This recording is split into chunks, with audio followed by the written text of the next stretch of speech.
I'm really a guy who lives out in the woods. Don't have any of those special fancy titles, but I am a father, and I want my children to live in a Christian nation.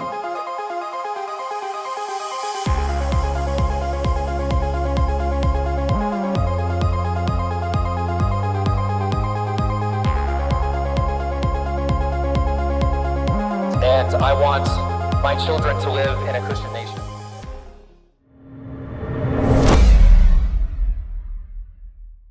Well, welcome back to The Lone Bulwark. I'm Stephen Wolf. Thank you for joining me today. Well, my voice is a little weaker than normal, and that's because I was in this group, about 100 guys at the Carolina Men's Forum, and I was shouting all night, talking politics. It was very loud in there, and I gave about a 15-minute talk. So, we'll get through this. If you are in the Raleigh area or North Carolina, just check that out on their Twitter page. It's Carolina Men's Forum. The intent is just to bring together a bunch of like-minded guys, connect them into politics, and to actually do political action itself. That's the intent of it, is to get people in activism, in politics, and not just kind of at home screaming at their computer or television or radio or whatever they're doing. So that's the intent behind that. Please go to that. At the very least, maybe like that page and share when events are going to come up. So I did that, and that was a great time. And did I mention, William Wolf was there, and we both talked. The other thing is, I want to remind everyone that I'm part of the Ogden, the New Christendom Press network. And I don't mention this too often. I should. I'm part of that network, and you can go on the Supercast website, and you could get this video or all the videos ad-free. You can get them as soon as they come out. And so that's part of the way you can subscribe. In the subscription, you can also get the podcast I do with my friend Thomas, which is Ars Politica, and many of you know about that, so you can check that out. And the third thing is the Scholars series. I've done 35 episodes on formal and material logic, and we really need that a lot, as we might see a bit later in this episode. I've also done several episodes on Rutherford's Lex Rex. I'm up to question 20, I believe now. So I'm working through that fairly slowly, but there's a lot of good stuff in there that I am talking about. So please check that out. It's at thelonebulwark.supercast.com. thelonebulwark.supercast.com. You can subscribe there. Even if you don't care about ad-free, but you want to chip in a few dollars so I can buy my children ice cream occasionally, I would really appreciate that. So that's where you can do that. There's also Patreon. I don't know what the website is, but Patreon is another place where you can support me as well. So thank you for signing. Thank you for everyone who has signed up for that. I really appreciate it, all the support. So today I am going to talk about James Baird's new book. Actually, I'm going to talk about a review of James Baird's new book, and that is what is King of Kings, right? I can't even remember the title. I can do this. Oh, then there's like 50 recommendations in the first few pages. It takes a while. Yeah, King of Kings. It's a great little book. I encourage you all to buy it. It deals with, what I love about it is it deals with the question of government promoting true religion. And it really narrows down on that question in particular. So obviously James could write a much bigger book and he can cover many more questions, but this is about 85 pages or so. And he just narrows down on that specific question. It's very accessible. If all of you are very tired of, or if you're upset that I haven't written the short version of Case for Christian Nationalism, and you really want to, give your cranky uncle one of those, maybe buy him this. Now, this is not really defense of Christian nationalism as I've presented it. He's not defending me, but he is narrowing down on a specific question that is a part of my work. And I don't see anything in here that I disagree with. So it certainly will get at that question. So I recommend it. Now, I want to talk about a review of the book. And there it is right there. This is by Casey McCall. Now, I honestly don't know. I don't think I've seen Casey McCall's work. He says that he's a historian. I didn't look too much into the background of it, but he says he's a historian. I'm not a big fan of like punching down. So he's a historian. So I'm going to criticize this, but I don't think I'm punching down to someone. He seems to be an educated dude. So here it is. Let's see if can you all see that and me at the same time? I'm going to work through this and I'm going to talk about some of the things. I don't know how long this will take, but obviously it's a critical review. Casey McCall is a Baptist. I will say, as a preliminary note, what's interesting about Baptists is they often want to reject this position and my broader, positions by simply saying we're Baptist. Like, well, Baptists don't believe this. What's interesting, though, is there are like many of the arguments that I make, many of the arguments that James is making, they're not rooted in premises that Baptists don't share. In other words, like it's approaching the question from a different angle than what Baptists with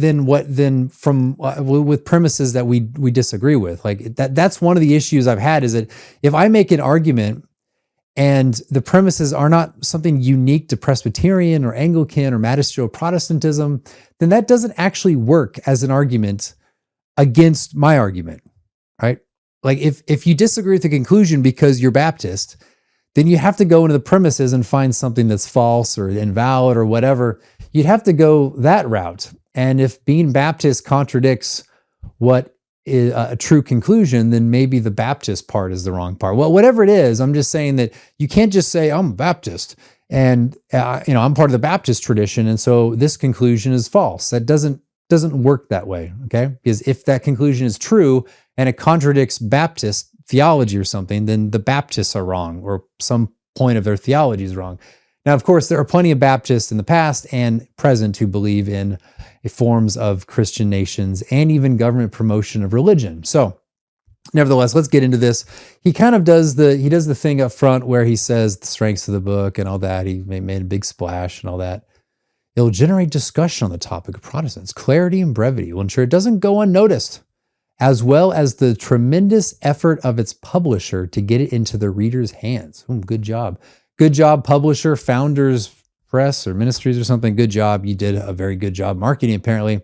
Also, it's just it's small and accessible. It's not this thick 500-page book. And he gives it some strengths, and that's great. James has some strengths. But it turns out that Baird is a Baird man. Excuse me. I'm sorry. That's a movie reference. He's a Baird bum. That's the movie reference. He says it's too simple. Well, the simplest argument is not always the best argument, but it is kind of nice to have a simple argument that's sound.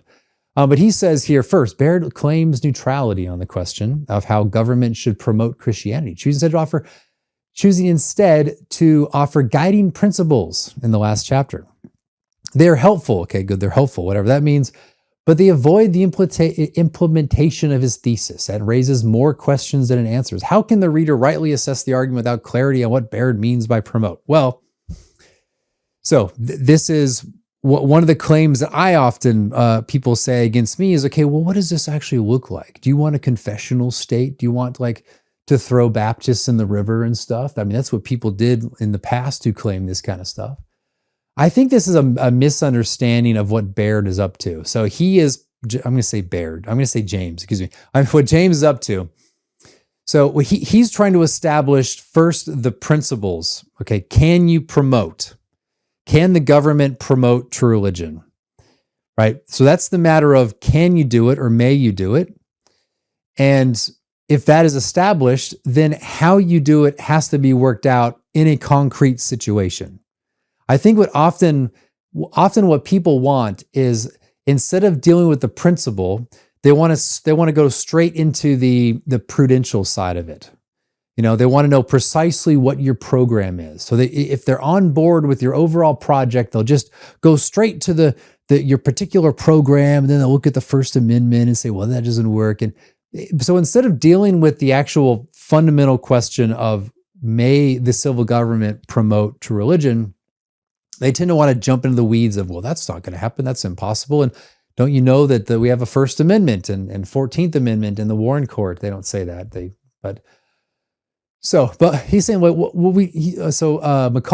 is saying, well, we don't know what Baird means. Well, it's pretty clear that what James is doing is he is saying that the government is cognizant of true religion, and then it can act positively for true religion and not in the scheme of neutrality, such that it has to also promote everything. Or he's not saying that it's simply facilitating the free exchange of religion from Hinduism to Islam to Christianity to whatever.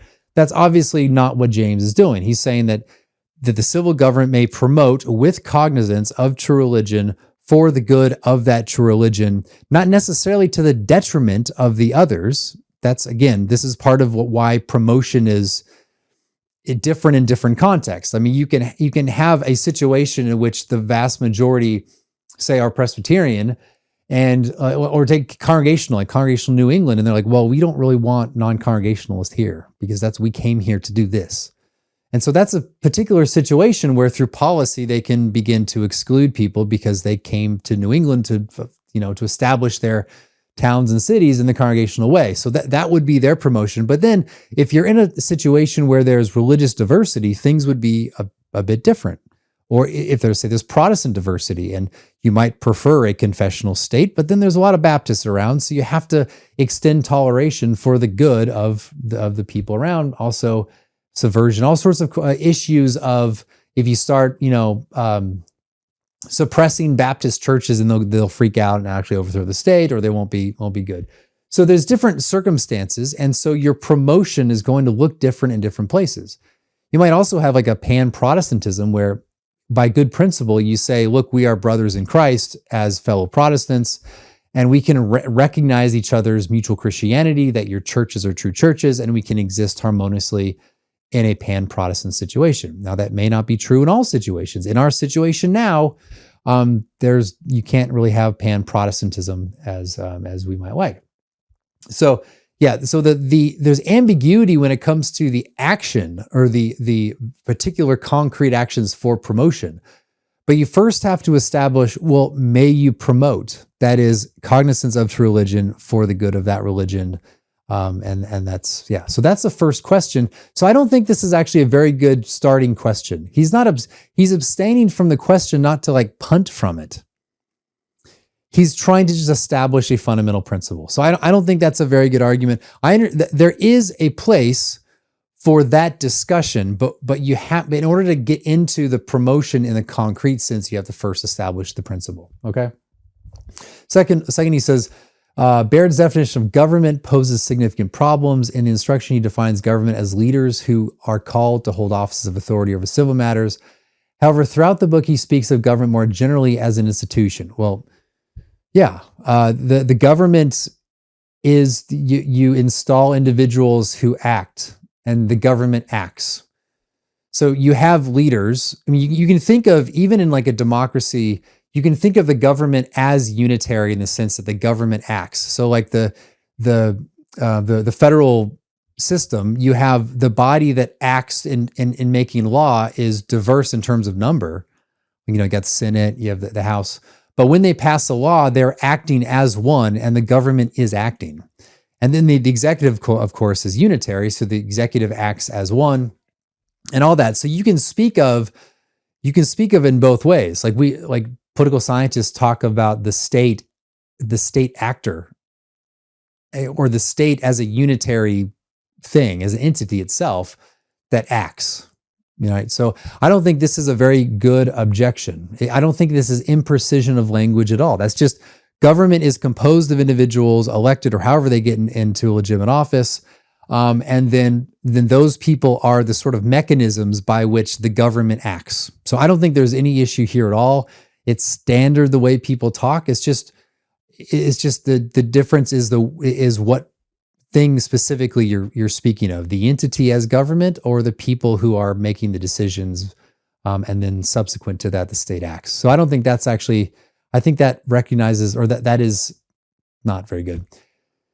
If Baird believes that regenerate government leaders should use their office to promote the gospel, then I agree, just as a regenerate truck driver should use his vocation to evangelize the people he encounters along the way. Okay, the issue here, the individual as an individual separate from the office, that you're conceiving of government officials apart from the office. But what James is talking about is someone acting in his official capacity. Now, I think McCall understands that, but I don't think there's anything imprecise here. So I guess he would be okay with, an individual government official separate from the office acting, but not via the office. Okay, that's a position. I just don't think there's any criticism here. He's just outlining what he thinks. I mean, the truck driver in a truck driver capacity, I guess, would be if he is in charge of a truck driving business, he would want it to be a Christian business. I don't know. But I don't think that's kind of missing the point of what James is trying to actually say here. However, he continues, the government as an institution does not possess a special calling from God to promote Christianity. Now, what's interesting is I would say that most Reformed magisterial folks would not say it's a sort of special calling. It is special in the sense that the magistracy is a sacred office that's instituted by God for the good of man. But it's not as if there's like this thing called civil government, and then God gives an adventitious sort of divine command that says you are going to promote Christianity. The Reformed position for a long time, forever, has been that the promotion of true religion is just an inherent duty to the office itself. It's not a sort of special calling. It's only special because it's a special office. But the calling to promote Christianity is just something inherent to the office itself. So I think there's some misunderstanding there. God does not qualify or equip unregenerate persons to that end. If the office itself has that calling, then God did equip the people, at least in a formal sense, in terms of the office, is equipped to that end. All right? And if someone is in office who is unregenerate, he would still have the duty because he's in the office. So it's not as if it's like a duty that comes with being regenerate. It's a duty of simply being an office holder because it's a duty of the office. Now, McCall would reject that, I assume, but I think there's a misunderstanding here. The regeneration, whether he's regenerate or not, is irrelevant. Just like a father, any father ought to promote true religion vis-a-vis his kids, right? That is like a natural calling of that's not an office, but of the position of a father. So if you have a non-Christian neighbor and he is a father, he has a natural duty, given the nature of fatherhood, to promote true religion in his household. Okay? It doesn't matter if he's regenerate or unregenerate. Now, the other thing too is, if the guy is unregenerate, he can still actually promote that in. I'm saying in a formal sense. He may not materially have the knowledge because he rejects Christ or whatever, but he still has, he can still do it in a formal way. He still has the duty for it. And also, let's say someone is not regenerate, but he's like a nominal Christian, right? We've all known, for example, fathers who said they were Christian and they seemingly did an okay job at the very least at ordering their household for Christ in some sense, but they were not actually regenerate. They were hypocritical. They were, non-Christians. They were nominal Christians, whatever you want to call it. And they were still able to do that. I mean, I don't know how rare it is, but it's certainly, I bet McCall knows people who are like that, right? People in the past who proved themselves to not be Christian or not be regenerate have been used by God to the spiritual benefit of others, right?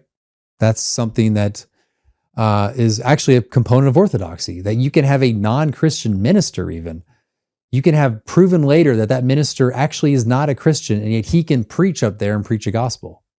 It's at least theoretically possible and has happened. So I don't think this argument actually works either. Baptists have historically maintained, a jurisdictional divide between government and church due to our understanding of the new covenant in Christ. So now we're introducing into covenant theology, which is really, what's interesting about covenant theology is what's fascinating is how rare it is in the past to where you hear arguments about the promotion of Christianity in the context of covenant theology. That's kind of a new thing. That struck me reading a bunch of older works from the 17th century, how no one's really talking about covenantal theology when it comes to promotion to religion, but that is a new thing. It says here jurisdictional divide. So first of all, everyone affirms a jurisdictional divide. Even like in a way, the Erastians, the extreme Erastians still would affirm some sense of jurisdiction. But now the question is to what extent there is a jurisdiction, or to what extent one jurisdiction seemingly enters into the spheres of others. So that's a big debate, and there's disagreements between Anglicans and Presbyterians and Congregationalists, and of course the Baptists and the Roman Catholics. I mean, in a way, Baptists are actually part way to Roman Catholicism in their conception of political theology, which we might get to in a moment. But so anyway, I just want to point that out. Jonathan Leeman captures his emphasis well. With the new covenant, God no longer ties his name to a geopolitical people, but to his son, and then to everyone united to his son, the church. Now you read that and you think, oh, that's right.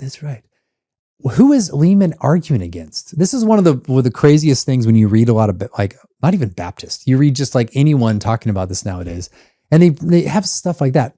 I don't know a single person in history who said, now God deals with geopolitical people, and that's it. But now that's the whole point of the historic two kingdom theology, which Anglicans affirmed, Congregationalists affirmed, which Presbyterians affirmed. There's different versions of it, but all those believe that there was a invisible church, that the church of Christ is in some sense not of this world, that is in some sense heavenly, and I don't want to say outside this world, but there is something. There's a sense in which, that's the people of God.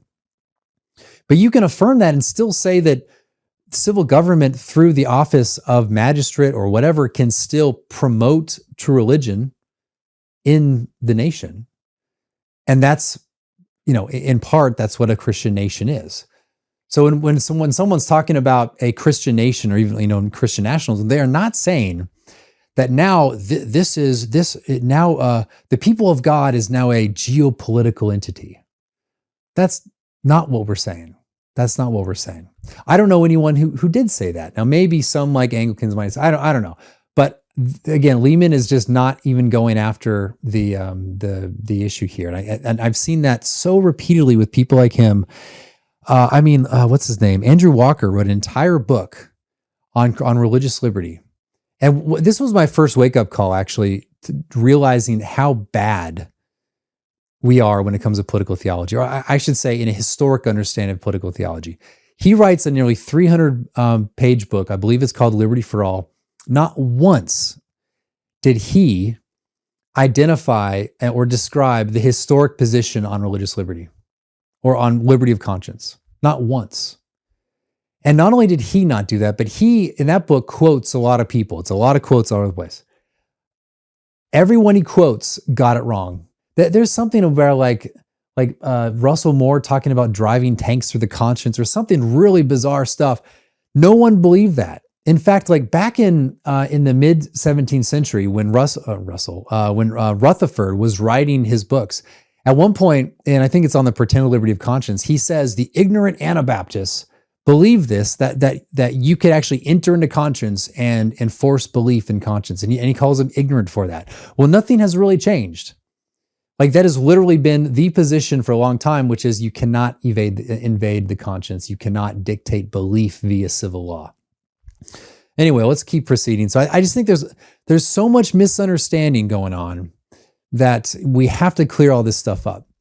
Okay, across the scope of Revelation, God expressed a deep concern of the question of who he allows to identify with his name. God's name goes exclusively with God's people, and God's people are now identified exclusively as those who are in Christ.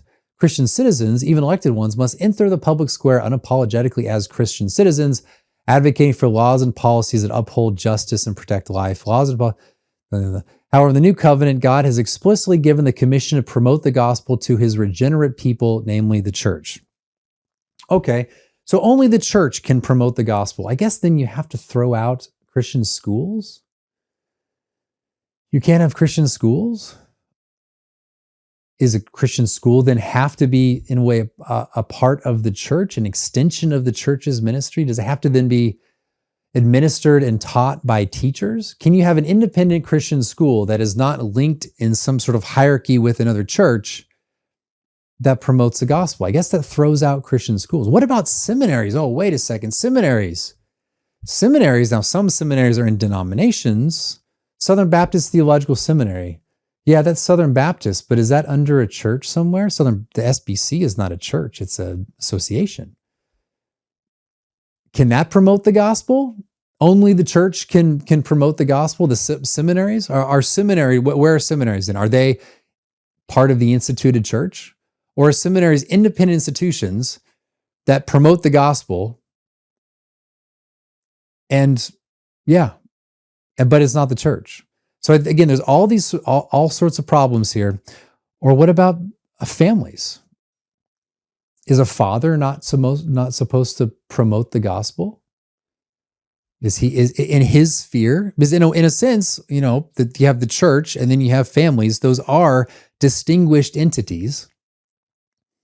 Is not the father, even in his natural capacity as a father, does he not have that calling inherent to what he is to promote the gospel? Yes, he does. So this is just false. It's false. Now, it is true that the church promotes the gospel via the ordinances of Christ, so word and sacrament. So those are the principal means by which the gospel is promoted. That is, in fact, it's not even promoted. It's essentially administered, right? In a way, it's different. There's promotion, but it's actually more fundamental because the substance of it is, in a way, the things of the kingdom of God. But outside of the church, yes, you can promote the gospel. So this is just simply false. And to do so means that you can't have, it's not clear how you can have Christian families as families. It's not clear how you can have Christian schools. It's not clear how you can have Christian seminaries. So it's just simply false. So he says, think about the consequences of wrong people promoting Christianity. God causes people to promote the gospel because his people uniquely share his character.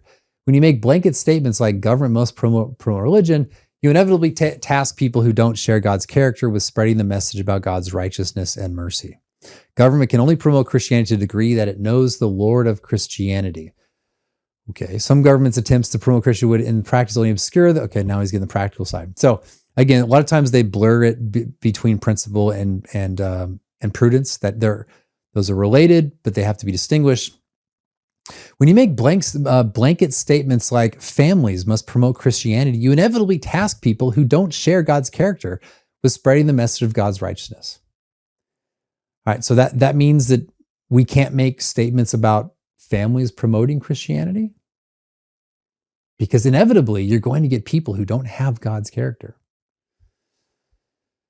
So in the end, you are saying that you have to then affirm that promoting true religion is not inherently the role of parents. That is an adventitious, that's not something inherent to you loving your children and seeking their good. It is not inherent to you as a parent to promote their religion. That's what you're saying. That has to be the conclusion, because all of this, the principle, the more fundamental principle at work in this paragraph would apply equally to fathers and mothers. It means that, again, your love for your children is, as a natural thing, has nothing to do with the good of their soul. I think that's probably a problem. It's yeah. So and for this reason, I think the principle is false. The principle is false. It is not the case that if some entity outside of the church promotes Christianity, that you're inevitably going to get this problem that he identifies. The church is the only institution on earth that possesses both the calling and the qualifications for promoting the truth of the gospel. Really? The institution of the family does not possess the calling and the qualification to promote the truth of the gospel? Is that really where we're going with this? School institutions on earth, those are earthly institutions. So you can't have Christian schools. They don't have the qualifications to promote the truth of the gospel. There's no potential there. They don't possess the calling. I mean, inevitably you have to, this leads to where schooling occurs in the context of the church alone to promote actual Christian. So all these things end up leading to tremendous amounts of problems. And this is one of the problems, I think, with a lot of thinking in politics today, which is they don't think that they don't realize that the principle that they're assuming, and he's assuming that principle here, the more general principle, when it goes down into cascades into other objects beyond the church, it means you can't have these other Christian things. No Christian schools, no Christian families, Christian charities. Can those be independent? Let's say you have a homeless charity, a homeless, what is it called? Like a homeless soup kitchen thing. It's not connected to a church formally. It's something that you create, but you bring in homeless people, you feed them, and then you present the gospel. Does it have to be a minister then? Does it have to be in the context of a church? Or can you do that? Do you have the calling and the qualification to do that, to promote the gospel in this non-church institution you call a Christian soup kitchen? God has not given the keys of the kingdom to the magistrate. Everyone, okay, well, unless you're an extreme Erastian, most people did not even believe that in the first place. That is, most people believe that the keys of the kingdom were given to the church, but that's different. That's different than promoting Christianity. That's true religion. I hope that makes some sense. Again, fundamental, significant problems across the board. So there you go. I've been having a problem with my friend Ben. That's raw Ben nationalist to you. I'm sorry, my friend Raw Ben Nationalist. See, he doesn't trust those big box soap companies with all their nasty chemicals. That's right. Gotta keep my T levels high. Right, which has led him to do things like not shower for days at a time. But luckily, I just got some of that new Indigo Sundry soap. Ew, keep that away from me. No, Ben, this soap is different. It's made from all natural ingredients and none of that nasty, harmful stuff. And so now my friend Raw Ben Nationalist here. That's Mr. Sir Reginald Ben Esquire III. Thank you very much. So now Mr. whatever his name is can shower in confidence. And so can you if you head to indigosundrysoap.com and pick yours up today. And hey, if you subscribe to any of their bundles or soaps, you get an automatic 10% off all your orders. Delightful. Okay. This is Dave. Dave is dead. When he wasn't, he was a successful businessman with a rather large estate. This is Ben. As Dave's son, Ben has just inherited a logistical nightmare. Dave wasn't exactly organized with his estate. Sorting through folders, receipts, and records, a hunting lodge in Montana, a 401k, lots of investments, several bank accounts, and of course, taxes. Ben was overwhelmed. Enter Joe Garcia, Backwards Planning Financial. When Ben called Joe and explained everything, Joe replied, No problem. That's easy. and somehow it was. With Joe's guidance, Ben was able to put a robust financial plan in place which helped mitigate risk and bring order to the chaos, while building wealth, organizing his estate, easing the tax burdens, and cutting unnecessary costs. He helped Ben do something Dave never did: plan ahead. Starting at the end and working backwards, Ben now has a plan for his own family. Now his kids won't go through what he did when he eventually... Backwards Planning Financial. Start planning for your death before you're gone.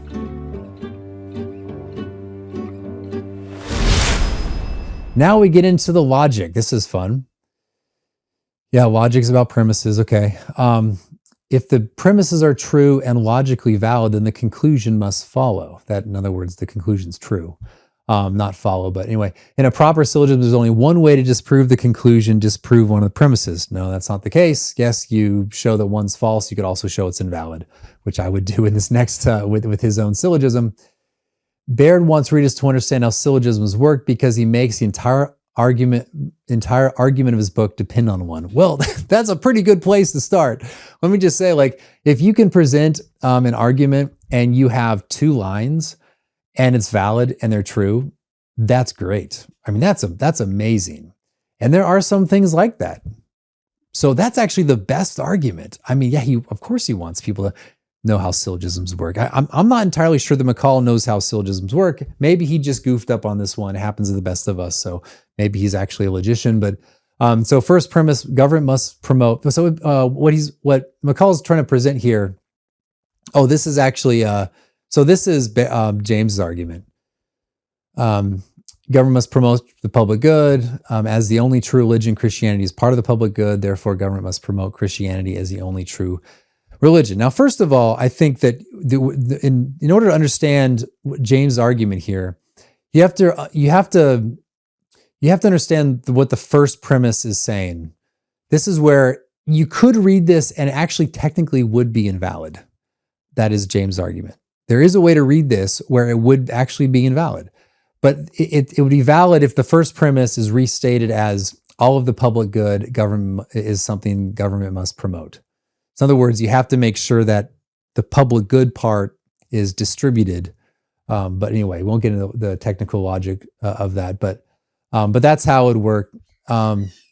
He says the Baird thinks the second is the most controversial and thus devotes considerable more attention to proving it.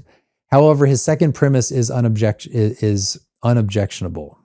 Okay.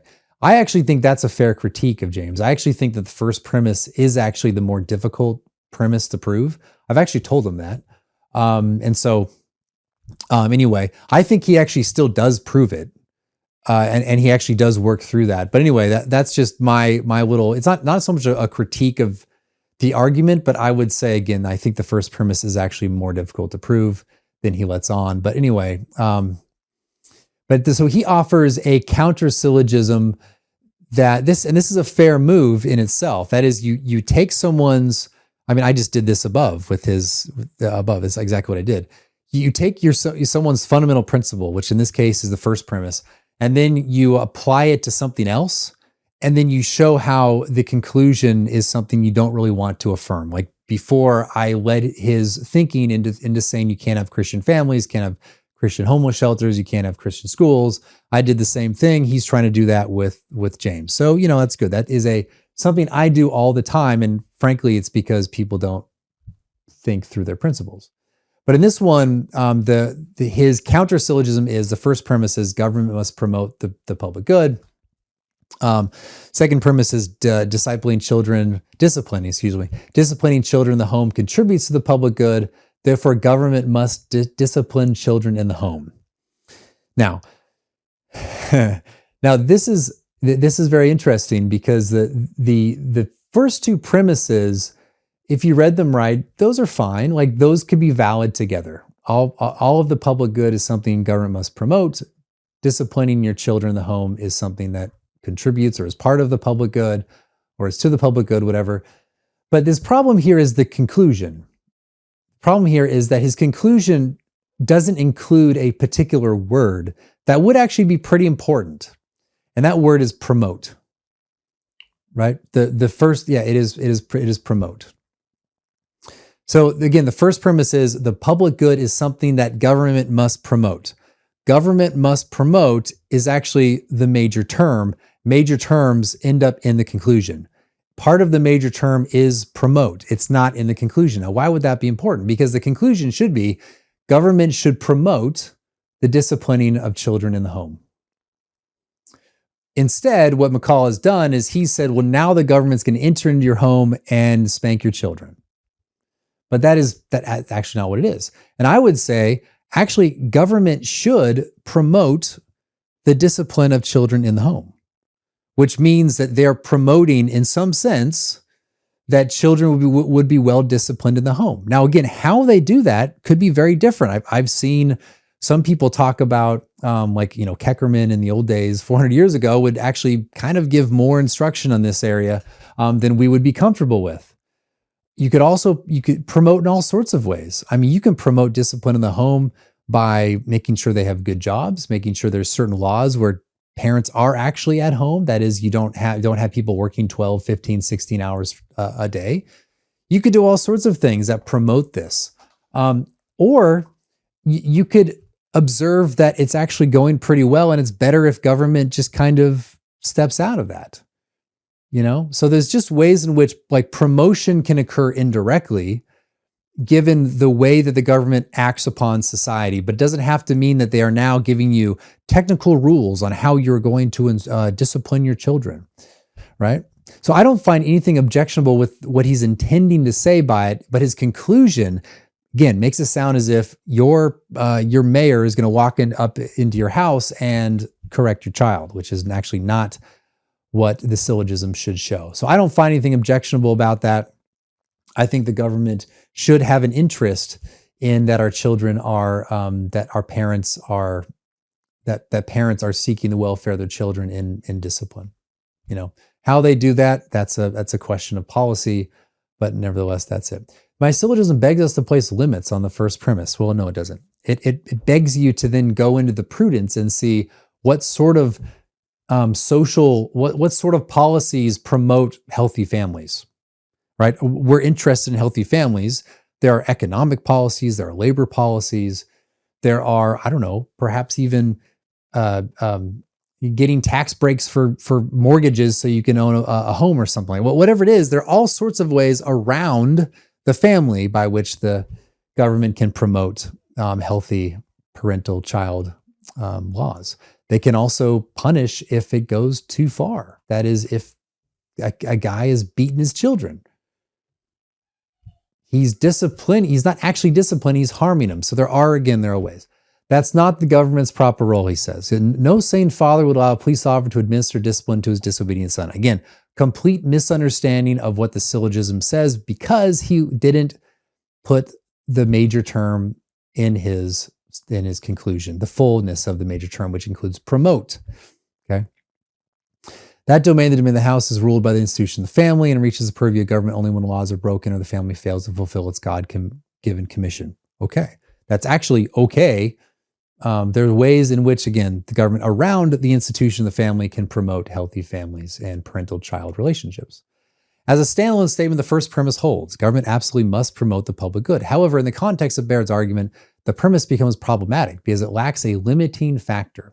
Well, the limiting factor could very well be your assessment of the situation, the circumstances, and what actually conduces to the public good, right?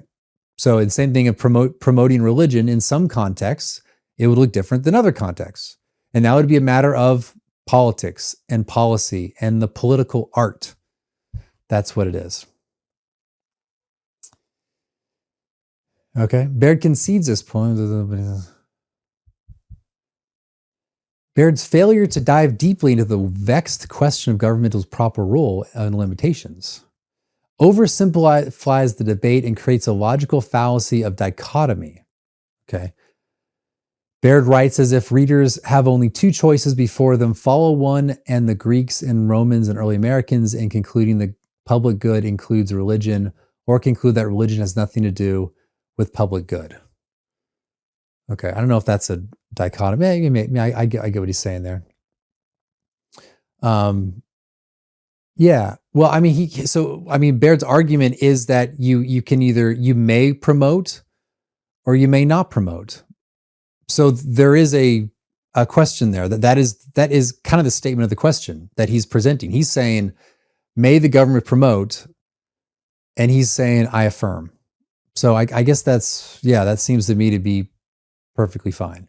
Just like, may the government promote healthy families, I affirm. Then the question becomes, okay, how do you do that? And that looks different cases.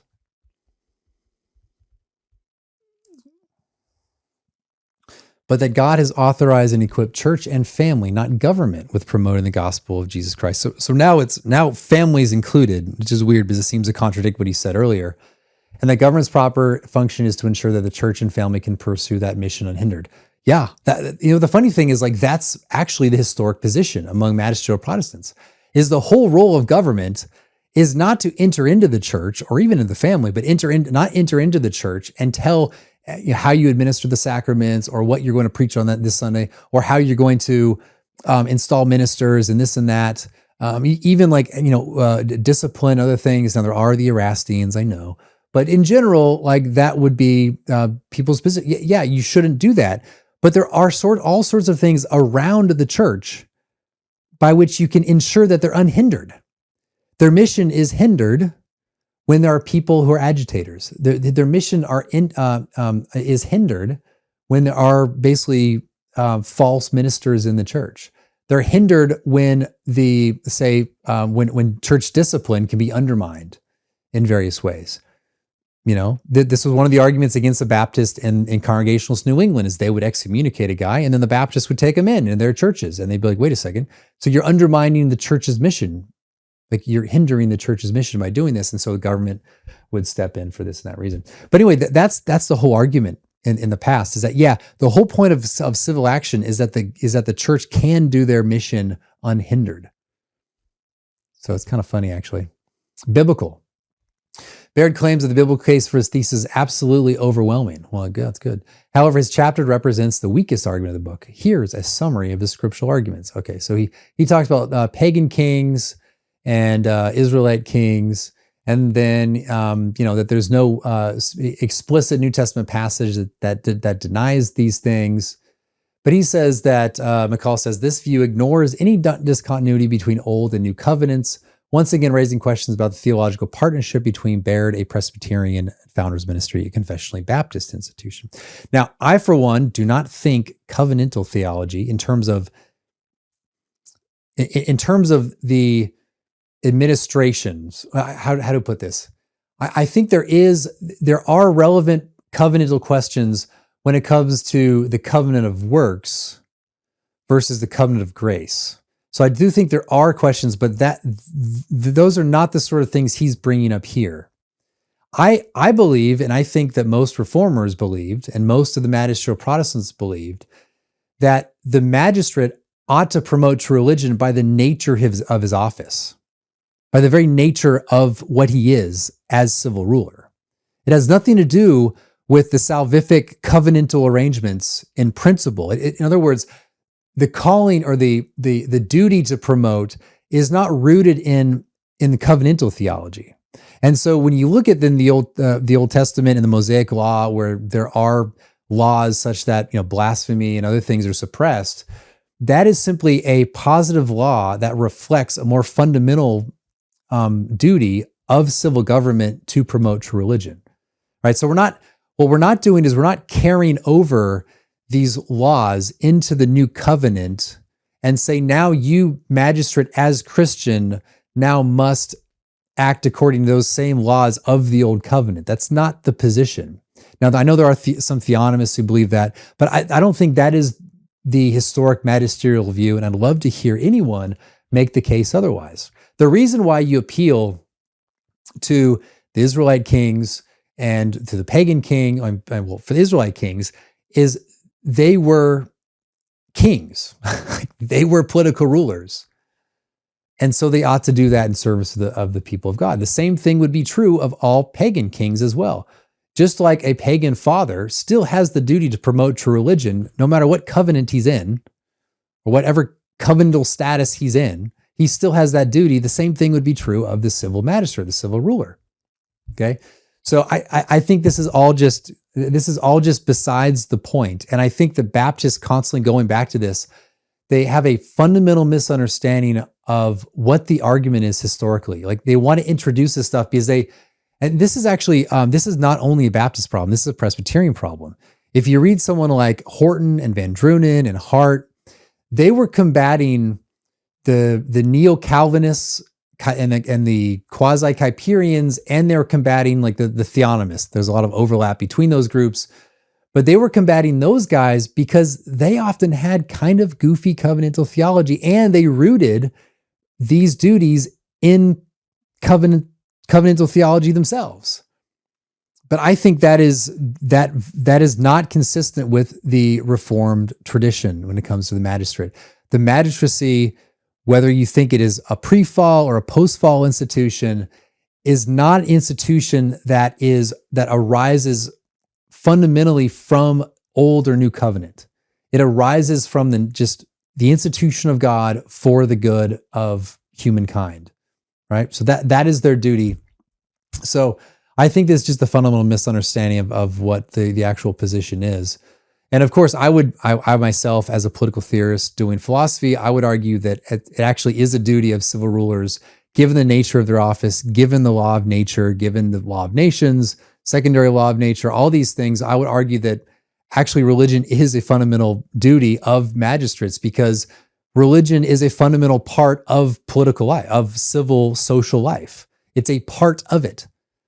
And if kings or civil rulers are to rule over the city or the polity or whatever, the political community, and religion is a fundamental part of that, then the magistrate, as the guy who orders all that, has some role regarding religion, some role regarding promoting true religion, because it's a part of the nature of the community. It's part of the good of man.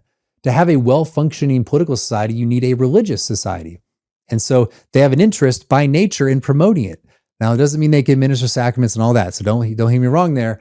But anyway, that's how I would argue that. That has nothing to do with covenantal theology, nothing at all. Okay, nothing at all. Anyway, I don't want to go back into the covenant works thing, but if you want to know how covenant works relates to political rule, read my book. I think it's in the first chapter, I believe. You can read there.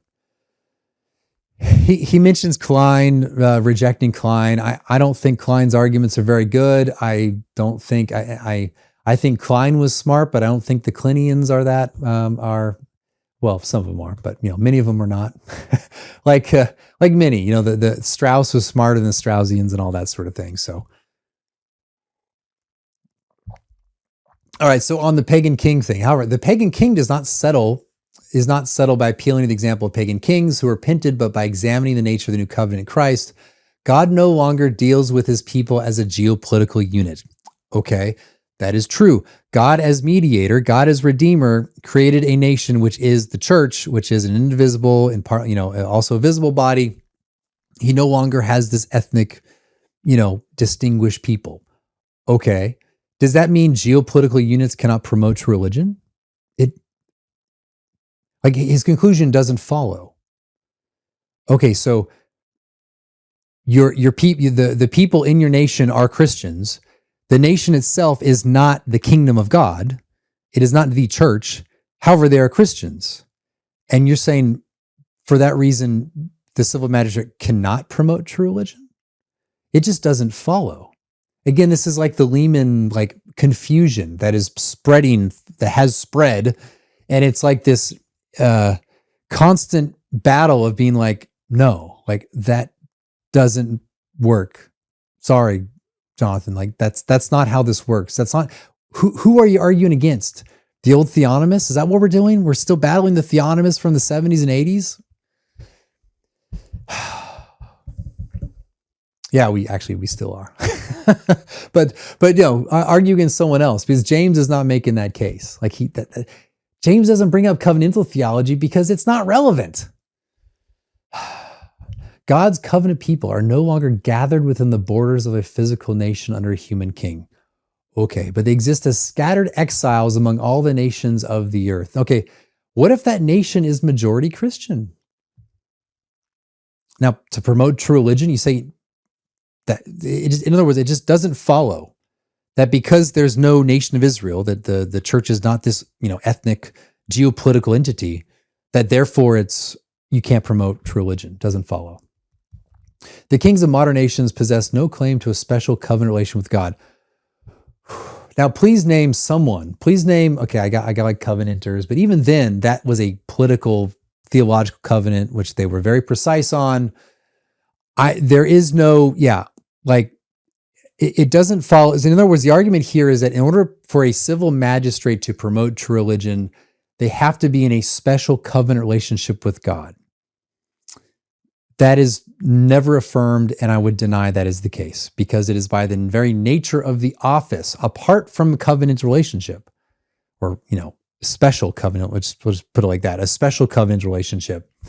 They have that duty apart from that covenant, or any sort of covenant like that, and thus cannot rule under the same expectations as Israelite kings who did. Baird's covenant theology does not account for the way Christ fulfills old covenant types and figures. Okay, so, all right, so it fulfills, so that means, again, it doesn't actually deal with the pagan king issue, right? I mean, simply stating that the king of Israel had this duty to promote true religion, and that's a type that's fulfilled, and then eliminates the duty. And it also eliminates the duty for pagan kings who seemingly recognized that when the nation converts, they ought to promote true religion. Again, the whole thing does not follow, because it, again, grounds everything. It grounds everything in a special, adventitious, gracious covenant of God. But it misses the fact that actually, fundamentally, it's a natural duty of the civil office for reasons I already mentioned. And that's precisely why the reformers would often appeal to even the pagans like Cicero and Plato and Aristotle and others who would talk about political rulers promoting religion. Now, obviously, they're promoting false religion, but they still got the principle. They got the major premise: government ought to promote true religion. Why is that? Because it's part of the nature of things. It's part of the nature of things. And as they would call it, would be called the law of nations typically. It's part of the law of nations that nations would, for their good and the good of themselves and their posterity, that they would promote true religion. All right, Baird fails to find even one explicit New Testament passage that advocates his view. Okay, what's very fascinating about this argument is that, first of all, if there already is a duty, then it's natural and it's immutable prior to the New Testament, then it's actually perpetual and exists in the New Testament. The New Testament is principally concerned about heavenly life, heavenly citizenship. The apostles themselves, this is something where I would probably disagree with certain like postmillennials and Doug Wilson and others. The apostles, they came to preach and establish a church for eternal life. That's what the church is for. Principally, the church is to orient you to heaven. It's heavenly life. That's what the church is for, principally. The church's role is actually not, I'm making me sound like some people today. The church's principal role is actually not earthly transformation. This is where I disagree with some people in my, broad orbit, I guess. But I think that's also just the historic Reformed view. And I think the new view is actually, frankly, condemned by Second Helvetic Confession and others. It doesn't matter. Where was I? So I don't, the New Testament is about that. It's about the kingdom of God. And the kingdom of God cannot be reduced to any one particular nation. You can't say that America, even as at its most Christian, was the kingdom of God. You can't say the Church of England at its holiest, whenever that was the kingdom of God. You can't say that because the kingdom of God is not reducible to a nation. Nevertheless, you can still have a nation that promotes true religion, that still points people to the kingdom of God. In other words, by promoting true religion, you are not actually making that kingdom or that civil polity on earth the kingdom of God. You are orienting it such that you are pointing the people to that. Right? You're still maintaining a distinction. You're not collapsing them in with one another. You're not conflating nature and grace. You're not conflating earthly and heavenly. You're not conflating temporal and eternal. You're actually recognizing a distinction and ordering one to the other. So the New Testament, which is about heavenly life, the fact that there's no explicit command, and again, I'm not saying there isn't actually indicators within the New Testament of this duty for the magistrate, namely Romans 13, but other than that, it's just simply irrelevant. It doesn't follow. Yeah, not once did Jesus' apostles instruct Christians to wield political power in advancing Christ's cause. Well, in first century, also advancing Christ's cause, that is the actual expansion of the kingdom of God in substance, is actually the conversion of hearts, the preaching of gospel. And that was the apostles' role. In the middle of the first century, saying, hey, why aren't you people being political? I mean, it's absurd. It's ridiculous. Why would they do that? They're huddled together in these cities that hate them, right? But then if the gospel spreads, and now there's majority Christians around you, or significant presence of Christians in a certain polity, then that raises the question, what is the nature of the civil office? The nature of civil office is to promote the good, that is, which includes true religion, ergo. So again, it's actually quite irrelevant. I've heard the argument so many times, I frankly think it's a lousy argument. The fact that people need an explicit New Testament passage when it deals with heavenly life is actually not a very good argument. Baird argued claims is God's servant since Psalm 2. So Paul calls the pagan Roman government God's servant, not because it promotes Christianity, it certainly not, but because it carries out God's wrath on the evildoer. Okay, well, I mean, pagan worship is evil. So, I mean, it would seem to follow, fine. But I mean, if they are to promote what is good and to suppress what is evil, the first table of the law is the highest good. So why not promote the highest good as well? The outward violation of the first table is evil doing. A wrongdoer does those things. So why can't that also be suppressed as well? The argument here just doesn't work. Well, every ruler will one day stand. Paul calls Christians to view earthly government as God's servant, regardless of whether the government promotes Christianity. Well, yeah, that's true. In fact, that's the only people who deny that would be Covenanters, like Scottish Covenanters. Everyone else in the history of Christianity, okay, minus some Roman Catholics, everyone else in the history of Protestantism, minus the Covenanters, would say, yeah, your earthly government, even if it is pagan and idolatrous, you ought to obey that authority when they command you things that are not unjust. Yeah, like that. That's just standard stuff. I'm reading Rutherford right now, like I said earlier in the video, and that's precisely what he says as well. I mean, that's what everyone said. That's what people in New England Puritans said. The same thing. Everyone said that. If you are under Nero and he does evil stuff, but the stuff that is good, that are the stuff that is not unjust, then you should follow that and you should see him as God's servant. Same thing. Now, that doesn't take away the fact that God's servant still ought to promote Christianity. I mean, Nero still was due to the nature of his office, he was duty bound to promote the true religion. So, yeah, I don't see how that argument works at all. Historical. So Baird fails. Baird fails to model careful historical thinking. Good history accounts for context and complexity. Baird has scoured the history of Reformed Protestantism in search of quotes to back his claims. And of course, the theologian he quotes did believe to various degrees that government should promote Christianity. Good. However, these figures made complex arguments in support of this claim within unique historical contexts. Okay, if their arguments concern principle that would be universal principles, then it doesn't matter what the historical context is. That's actually like gross historicism, which he, as a historian, knows what that is, and that's not good. Yeah, I've been accused of historicism, but I'm not a gross historicist. These complex contextual factors are simply ignored. Okay.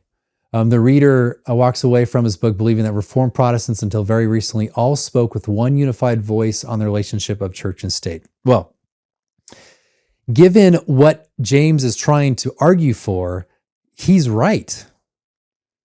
Actually, the principle government should promote true religion is pretty much ubiquitous until the 20th century. Now, I know there are exceptions, but that's what he's advocating for. He's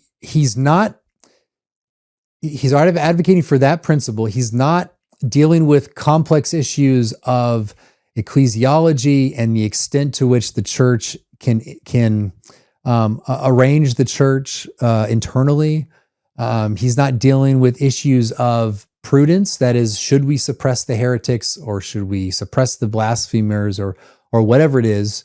Yeah, they're not unified on that. But in terms of what James is trying to argue for, yeah, like magisterial Protestants are pretty darn unified. And I would draw a line from, Calvin to Witherspoon on this.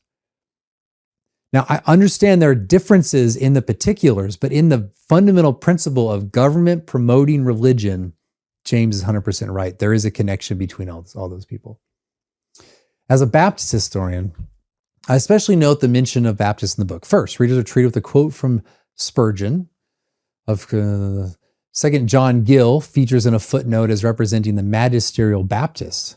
If a category called magisterial Baptist exists, Gill is certainly the closest thing to it. However, Gill's view that the magistrate should enforce both tables of the Decalogue distinguishes him from mainstream Baptist political theology. It's interesting that a book arguing for magisterial political theology and published by Baptist Press can find only one Baptist figure who qualifies as a magisterial Baptist. Yeah. Now, that might be, let me say, I think, I haven't studied enough, but let me say that I would be surprised if the mainstream, that is the historic Baptist position, is that the government should allow a Hindu temple to go up with a 150-foot statue of a warrior god. Now, I'm referring to what is planned to take place 20 miles from my house. I would be surprised if Elisha Williams and all those guys in the founding era, if they could look forward and they say there are Hindus in a rural Christian township of central North Carolina in the Piedmont region who are going to build a 150-foot statue of a warrior god, Hindu warrior god. I think they would be like, yeah, okay, yeah, I mean, that should not happen. And they would do it with good principle. Like all these guys still believed that Christianity is a public good, right? They all believed that. They just believed in their context, if anything. Let me give you context here. In their context, there doesn't need to be civil promotion of religion. Because look around, we're all Christians. We're all various stripes of Christians. Now, maybe there are some who would be okay with the Hindu god. My guess is that most would not actually be okay with that. But maybe McCall is okay with that. Maybe the fact that now people who have lived in a certain place for generations upon generations, who are historically, in many cases, are Christian, now when they drive around in their hometown where their grandfather lived and died and went to church, now have to look over and see a Hindu warrior god as they drive to work every day. I don't think so. No, I don't think so. All right, if rooters want to understand Baptist political theology, they should the London Baptist Confession. Okay, good for them. That's great. Both the WCF and the Savoy Declaration list the duties of the magistrate as maintaining piety. They took out piety. Yeah, okay. That's great. Now, I will just repeat what I said early on, and that is that this is not really an argument. Like, Baptists need to contend with the fact that the arguments that people like myself and many at American Reformer, and even some Baptists at American Reformer and others are making arguments that have nothing to do with distinctives of Presbyterianism. I mean, my argument is that all moral entities ought to acknowledge and do the will of God. The nation is a moral entity, therefore the nation ought to acknowledge and worship God or do the will of God. That argument does not require covenant theology. It doesn't require theology at all, actually, right? And so for that, I mean, theology as a revealed thing. Anyway, won't go to that. But that has nothing to do with any distinctive Presbyterian view. That is just a view of philosophy. It's a premises of natural philosophy or whatever. And so that doesn't work. Like your objection of being Baptist actually doesn't work with many of the arguments presented. It doesn't even work with the arguments presented in his book. And all the covenant theology, again, all the covenant theology is just a complete, it's irrelevant. All right, goes into the return of every single state. Okay, since a minute first. So then Baird talks about how historically there were state constitutions allowed there to be establishment. Yeah. So I don't think, and I could be wrong, but I don't think James is arguing for establishment itself. That is establishing a church, a state church. I think he's arguing just for a general promotion. So I like people assume that I'm like a state church establishmentarian. I'm actually not. I've said this many times. I'm okay. I'm okay. You want establishment and that'll work? Fine, go for it. But I'm not, I don't think a Christian nation, like it's an essential element to have an established church. Right. So anyway, but yeah, it's true that they ended their church establishments in early 19th century. But typically the argument is simply to show that the First Amendment only applied to the federal government and not to the states. Right. So there were those arguments. But even in the 19th century, you look at the Presbyterians, you look at most of the Protestants in the 19th century, at least among like the mainline institutions, they were all for a general national, social, and in ways political promotion of Christianity. One big one was Sabbath observance. So it didn't have to be church establishment. That's a very specific policy that is non-essential to having a Christian nation. Did it work? Okay. 19th century, great. I've said this before. I say this in the book. We disestablished 19th century America was very religious. That's great. It was actually, and as he says, Alexis de Tocqueville thought this was marvelous, that look at, there's no church establishment and yet everyone's religious and they're arguing about theology, and look at this is amazing, this is incredible. No one thought this would happen if you disestablished, but America's like that. That's great. It worked. I don't want to say Madison was right, but he has an argument in his favor, maybe.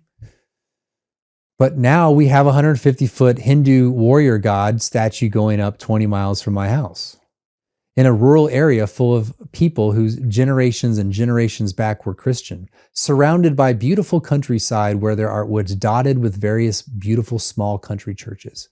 But towering above is the Hindu warrior god. I think things have changed a bit. Did it work? I don't know. Let's ask in 50 years when we have Hindu temples scattered all across a Christian countryside in America. I would say it didn't work. I would say it didn't work at all. And the way things are headed in my area, it's on track to do that. Yeah. I live 45 minutes from Raleigh, and now we're seeing these things pop up. So when religion attaches itself to political power, he theorized, it binds itself to the fragile and ephemeral fortunes of political institutions. But when religion stands on its own, it operates unhindered within its own protected sphere. Okay. In America, you have one test case for that. I mean, okay, you have a established church in England with maximal religious liberty. It's practically the same as the United States in terms of, you've got a state church. But in terms of doing what you want religiously, the same throughout all of Europe. They have established churches and state, connections. But in the end, maximal religious liberty, it's actually failed. Within the American context, we have, I think there's actually a lot of socio-political explanation for the high religiosity in America. I think there's more to it than that, but I think it's very simplistic to say disestablishment led to this, the flourishing of religion. We were already a very religious people prior to disestablishment. So anyways, I just don't think the argument follows. Look at how religious we are after disestablished. Well, okay, I think there's a lot more going on. I think a lot of it is frontier religion. I think he mentions, where is that? I think he quotes, what's his name up here somewhere. Anyway, you get frontier religion, the rise of, frankly, Baptists. I think Baptists, in a way, held a lot of the working class, particular rural areas into religion. So good for them. All right, conclusion. Baird's written a short book with a simple thesis. Government's pro. Okay. However, second question, one that Baird ignores, deserves attention. What does Christianity lose by such a marriage? Oh, here's the Wilsey quote. In any alliance of religion and politics, politics loses nothing and religion loses everything. That is, religion loses its credibility and influence in society because it becomes too closely associated with fleeting political trends. Okay. I think historically, it's actually not been the case. Just take Puritan New England. They tended to sort of drift in a way, but highly religious people into the founding and well afterwards. Now, since then, are now people atheists and heretics? Yeah, that's true all over the place. So I don't think there's a clear connection. Also, he mentions credibility. Credibility with whom? With the people? The thing is, it's a nice and neat sort of statement. Alliance of religion and politics. Politics loses. I'm pretty sure, don't get me wrong. I'm pretty sure for the people who lived in Puritan New England from the 1920s up to 1740, 1750 and well beyond, I expect to see all those people in heaven. I think it promoted Christianity pretty good. There were problems, like in all aspects of politics. But I think I'm going to see those people in heaven. Lasted a long time. Okay. Anyway, there's a lot more. But the other thing too is that really deals with the prudential side, which is in a way separate from what James is trying to do, which was to establish the principle, which is that civil government may promote true religion and so on. So I will say, let's see, he might have a bio down here. Where is that guy's bio? Okay, Duffy likes it. That's good for him. I don't know. I was trying to figure out who he is, but anyway. So there you go. You got Casey McCall's review. I think it's not a very good review. But it's a very typical review. It's a kind of review I've seen countless times. And for 3 years, I've been trying to correct all the problems here. I do think, to his credit and other people, I do think there is something to say that the prudential argument is the more difficult argument for someone like myself to argue, because historically you can find all sorts of problems that arose subsequent to, or in places in which there were established churches. You can have religious wars, all sorts of things. But in a way, these people are, but they're starting from now and they're going back in history. They haven't really fully seen what is going to occur in a post-Christian America. Like in an America, so we lived in America as for most of our history, even after disestablishment, with people saying we are a Christian country. If you read John Fee's book, Was America Founded a Christian Nation? He doesn't like this. He doesn't believe this should be the case, but he says, to his credit, he says that for most of our history, actually, people thought of ourselves as a Christian nation. He actually used the word Christian nationalism, and this is like a 10-year-old book or more.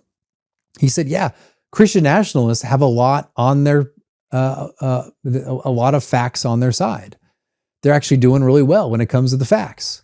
So for most of our history, we understood ourselves to be Christian. That is, again, in aspects of law concerning Sabbath keeping, and also just the general self-conception of America as a Christian nation. That is just historically true. I would think, to my mind, that is a Christian nation, despite not having establishment. Right now, we are beginning, and we've seen for many decades, since after World War II, in 1970s, 60s, and onward, we are seeing the disintegration of that self-understanding of ourselves as a Christian nation, and we are experiencing that now. So is it good?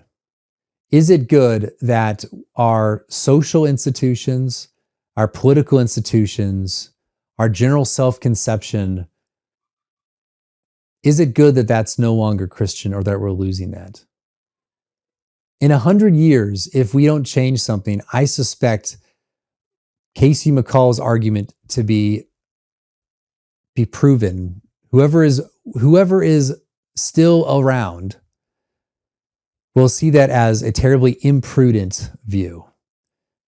That actually people like Casey McCall and the Baptists for most of American history were able to enjoy their religious liberty precisely because there was an established Christian norm in social, political, institutions in this country. We lived off of that religious capital. There's other dynamics, Anglo-Protestant, all that. I've talked about that before, but we lived off that. And now we're starting to see how that's fallen apart. The idea of maximal religious liberty means that we have a 150-foot statue of a Hindu warrior god in the middle of rural North Carolina. And that sort of thing is happening all across the country. So I think in the long run, unless something changes by God's grace, we are actually going to see how utterly foolish these arguments are. So, all right, I'll leave it at that. Thank you very much for watching this, and I will see y'all later. Bye-bye.